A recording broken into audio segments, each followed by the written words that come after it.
There was nothing I could change, but I still remember like everything. Like this is almost in slow motion, like burned in my head.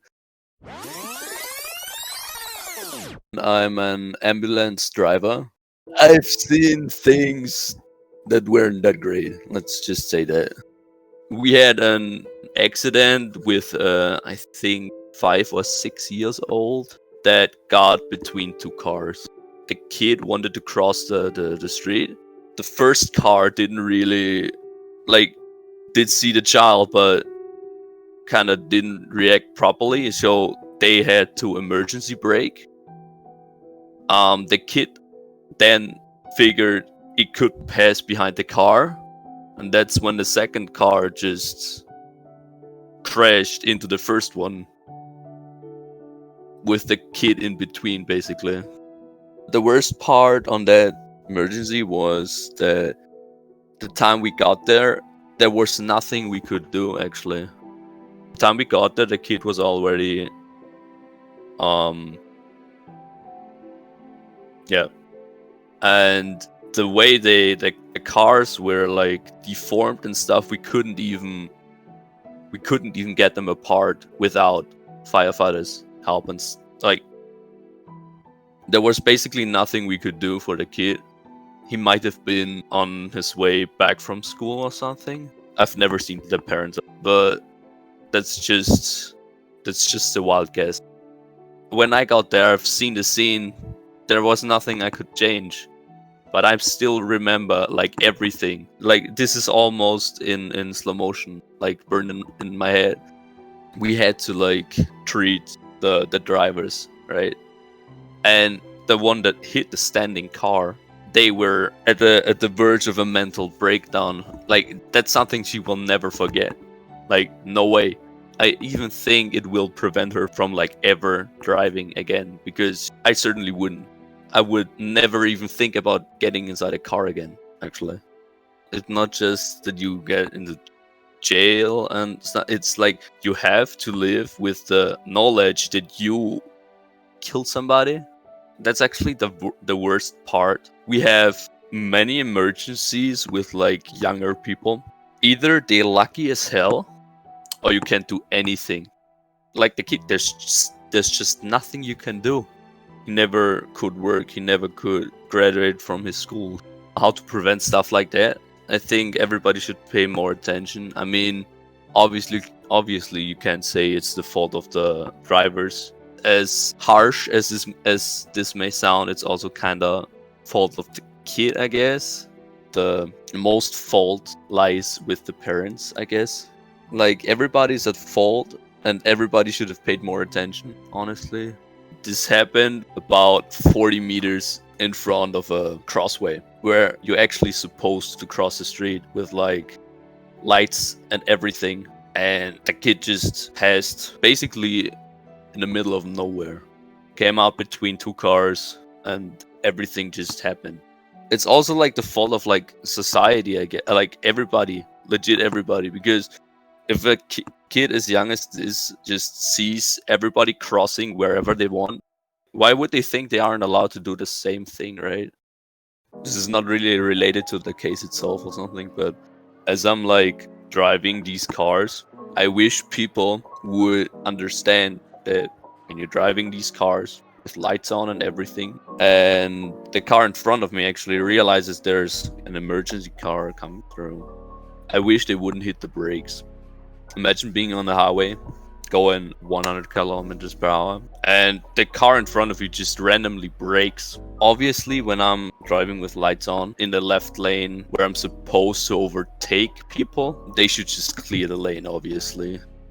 The way the healthcare system is set up in Austria is we get to an emergency within 10 minutes or less, but the most critical part is often just getting the person from the location of the accident to the hospital, because there is just so much that can go wrong when you have a already hurt person and you have to move them from point A to point B. This is actually so much more stressful and tiring, even painful than the accident in the first place. It's not just the patient behind, like in the back of my car. It's also like the guys working on them, like trying to help them as good as possible.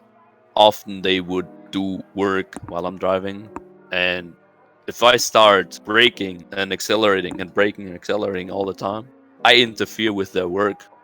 I mean, I could go on and on and on about things that happened that weren't that great, but I don't want to be the guy that says being a medic is like really, really bad for your mental health and stuff, because honestly, I've had quite enjoyable encounters doing this as well. I mean, this is just me, but I'm not the most friendly looking person in real life. And I get a lot of stereotypical judgment from people. But I've met a lot of people doing this that actually also told me they would have never expected me to be as friendly as I were.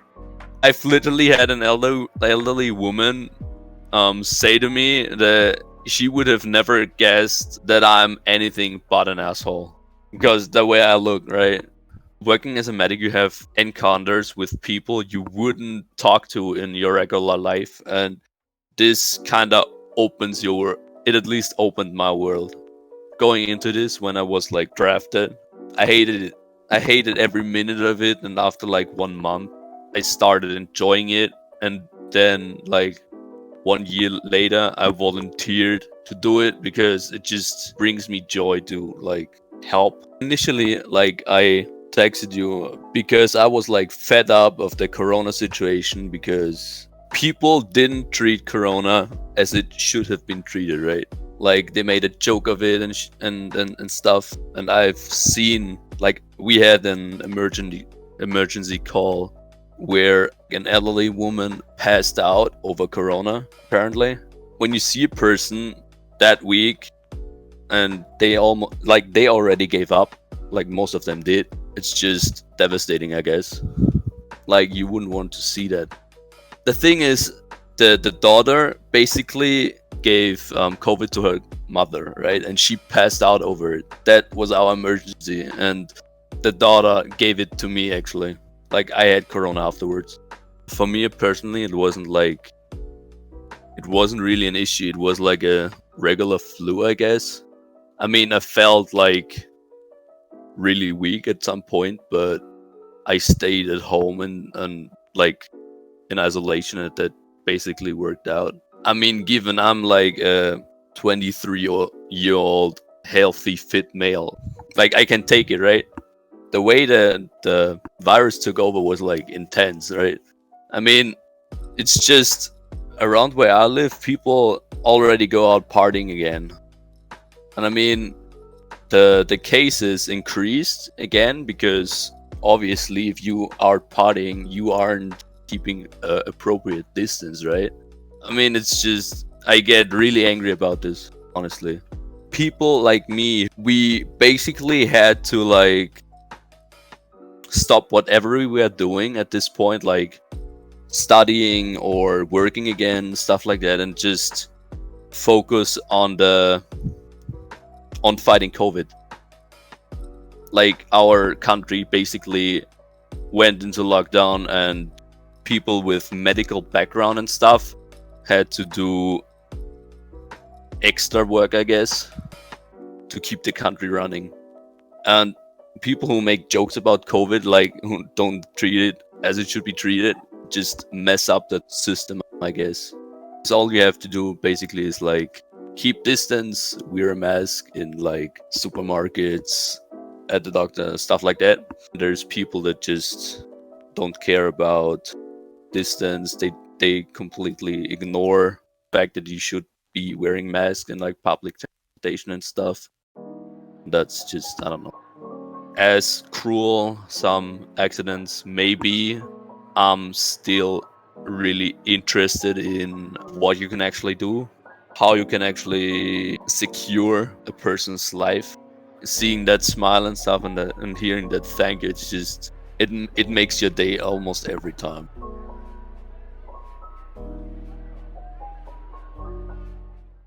If you want to help support the channel, then please consider subscribing. It only takes 1 second and it really does help a lot. And if you enjoyed this video, then maybe leave a like and a comment. If you'd like to be a part of my community, you should join the Discord and follow me on Twitter. Links are down in the description below.